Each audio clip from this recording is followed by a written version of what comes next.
दोस्तों स्वागत है आपका इनसाइट नॉलेज की टॉप डिफेंस और वर्ल्ड अफेयर से जुड़ी न्यूज में। आज की इस वीडियो में दो काफी इंटरेस्टिंग खबरों के बारे में बात करेंगे, जिसमें पहली बार ब्रुनई की तरफ से भारत की ब्रह्मोस मिसाइल की डिमांड की गई है और ब्रुनई के साथ साथ साउथ चाइना सी में चीन की मुसीबत बढ़ाने के लिए वियतनाम और मलेशिया भी भारत से ब्रह्मोस मिसाइल की डिमांड कर रहे हैं। इस खबर के ऊपर डिटेल में बात करेंगे। इसके अलावा G4 देशों का यूनाइटेड नेशन के अंदर वीटो को लेकर बड़ा ऐलान किया गया है। इन दोनों खबरों के बारे में डिटेल में इस वीडियो में बात करेंगे, लेकिन वीडियो शुरू करने से पहले एक छोटी सी जानकारी आपको दे देते हैं। दरअसल कल हमने यूनाइटेड नेशन के ऊपर एक वीडियो बनाई थी, जिसमें ब्लिंकन ने भारत की परमानेंट सदस्यता को लेकर एक लंबा चौड़ा भाषण दिया था। इस वीडियो के अंदर कुछ कमेंट्स आए थे जो कि काफी ज्यादा शॉकिंग है। उन कमेंट्स को आप अपनी स्क्रीन पर देख सकते हैं। इसमें कई सारे लोगों ने लिखा कि भारत को तो यूनाइटेड नेशन के अंदर वीटो और परमानेंट सदस्यता मिल चुकी है। इसमें बताया गया है कि काफी सारे यूट्यूब चैनल पर हमने ये देखा है, जबकि ऐसा कुछ नहीं है। आज नहीं तो कल भारत को परमानेंट सदस्यता तो मिलनी ही है,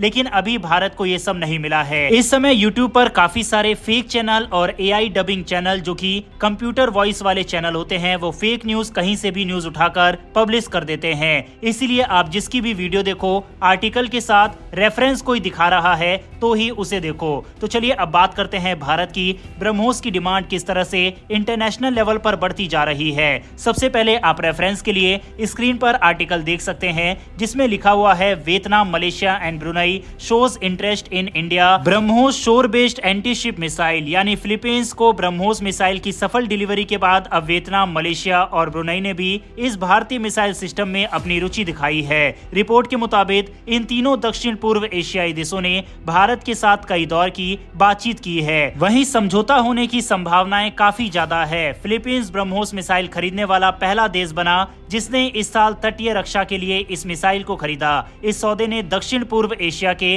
अन्य देशों को भी प्रेरित किया है, खासकर उन देशों को जो दक्षिण चीन सागर में समुद्री विवादों का सामना कर रहे हैं। दक्षिण पूर्व एशिया, खासकर दक्षिण चीन सागर, एक महत्वपूर्ण क्षेत्र है जहां समुद्री तनाव बढ़ रहा है। वियतनाम, मलेशिया और ब्रुनई जैसे देशों के लिए ब्रह्मोस मिसाइल उनकी समुद्री सुरक्षा के लिए बेहद फायदेमंद साबित हो सकती है। ब्रुनई एक छोटा देश है, लेकिन वह अपनी तटीय रक्षा को मजबूत करने पर ध्यान दे रहा है।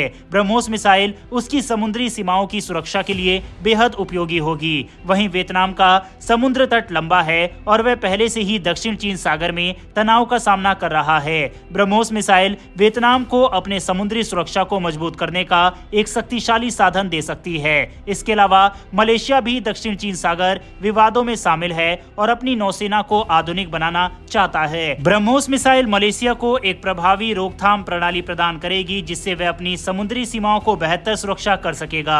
मिसाइल के क्षेत्र में भारत लगातार जिस तरह से आत्मनिर्भर बन चुका है, उसको देखते हुए दुनिया के काफी देश भारतीय मिसाइल में इंटरेस्ट शो कर रहे हैं। अभी कल की ही वीडियो में हमने आपको बताया था कि किस तरह से अर्मीनिया भारत की प्रलय मिसाइल को खरीदना चाहता है, जिसको लेकर भारत भी राजी हो चुका है। कुछ चेंजेस इस मिसाइल में करने के बाद भारत इसे अर्मीनिया को बेच देगा, जिसमें इसकी रेंज को 300 किलोमीटर से कम करना होगा। हालांकि दोस्तों, ब्रुनई और वियतनाम जैसे देशों को ब्रह्मोस बेचना तो फिर भी ठीक है, लेकिन क्या मलेशिया जैसे देश को ब्रह्मोस मिसाइल भारत को देनी चाहिए या फिर नहीं? इस पर अपनी राय कमेंट बॉक्स में लिखकर बताइएगा।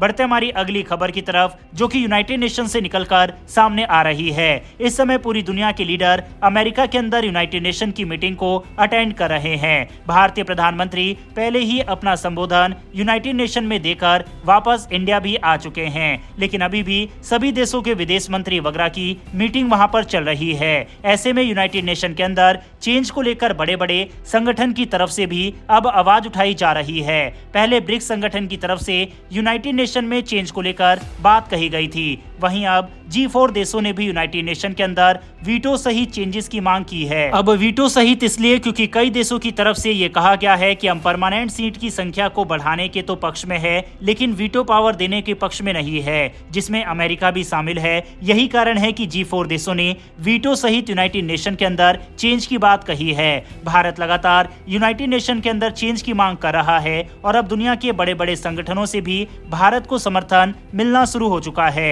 दरअसल यूनाइटेड नेशन की साइडलाइन में G4 देशों की एक अहम मिनिस्ट्रियल लेवल बैठक हुई, जिसके बाद एक संयुक्त बयान में यूएन के अंदर वीटो के साथ चेंज की मांग की गई। आप बाकायदा इसका भी आर्टिकल अपनी स्क्रीन पर देख सकते हैं और ये मिनिस्ट्री ऑफ एक्सटर्नल अफेयर्स की साइट का स्क्रीनशॉट है, जिसमें रिफॉर्म की बात कही गई है। साफ है कि अब इस प्रस्ताव को यूनाइटेड नेशन जैसे ही मानेगा उसके बाद चेंज की कार्रवाई शुरू हो जाएगी।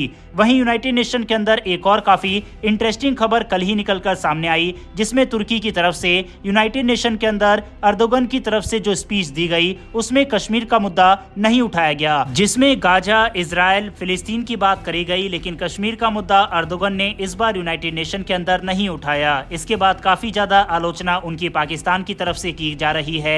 आपको बता दें कि 2019 के बाद से लगातार अर्दोगन की तरफ से कश्मीर का मुद्दा यूनाइटेड नेशन के अंदर उठाया जा रहा था, लेकिन इस बार काफी शॉकिंग खबर तुर्की से निकलकर सामने आई, जहां पर उन्होंने इस मुद्दे को नहीं उठाया।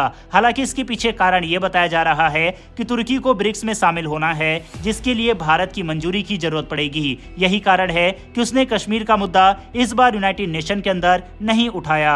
बहरहाल बढ़ते हमारी आज की अंतिम खबर की तरफ, जो कि भारत, चीन और अमेरिका से निकलकर सामने आ रही है। जैसा कि हम सब जानते हैं कि भारतीय प्रधानमंत्री नरेंद्र मोदी हाल ही में अमेरिका के अंदर जो बाइडेन से मिले थे। इसके साथ ही अमेरिका के अंदर कई बड़ी बड़ी कंपनियों के सीईओ और उनके मालिकों से भी प्रधानमंत्री नरेंद्र मोदी की मुलाकात हुई। वहीं अब खबर आ रही है कि जिस तरह से लगातार चीन और अमेरिका के बीच में ट्रेड को लेकर विवाद बढ़ रहा है, उसको देखते हुए अमेरिका की एक दो नहीं बल्कि पूरे 50 कंपनी अपना कारोबार चीन से समेटकर उसमें से कुछ कंपनी भारत में शिफ्ट करने की तैयारी कर रही है। और ये एक बेहद इंपॉर्टेंट खबर इस समय सामने आ रही है।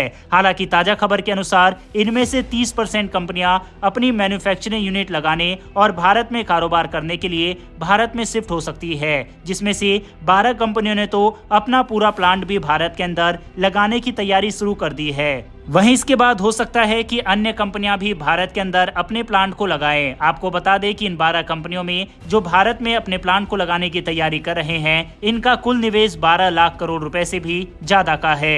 रिपोर्ट के अनुसार अमेरिका, यूरोप और मैक्सिको से भी ऊपर भारत है निवेशकों की पसंद के मामले में। यही कारण है कि बड़ी बड़ी कंपनियां लगातार अपने प्लांट को भारत के अंदर शिफ्ट कर रही है। हमने ये चीज बांग्लादेश के साथ भी देखा था कि जब बांग्लादेश की टेक्सटाइल इंडस्ट्री पर संकट आया तो उन्होंने अपने प्लांट को भारत के अंदर शिफ्ट करने का प्लान बनाया और कई सारे प्लांट भारत के अंदर लगने भी शुरू हो चुके हैं। वहीं अब कई बड़ी कंपनियां चीन से अपने सामान को समेटकर भारत में आ रही है, जो कि अमेरिकी कंपनी है और इससे भारत को काफी ज्यादा फायदा होने वाला है। बहरहाल दोस्तों, इन तीनों खबरों के ऊपर अपनी राय कमेंट बॉक्स में लिखकर जरूर बताइएगा। साथ ही डेली डिफेंस और वर्ल्ड अफेयर से जुड़ी रेफरेंस के साथ ऑथेंटिक न्यूज के लिए हमारी आने वाली डेली ऐसी वीडियो के लिए चैनल को सब्सक्राइब कर बेल नोटिफिकेशन अवश्य दबा ले।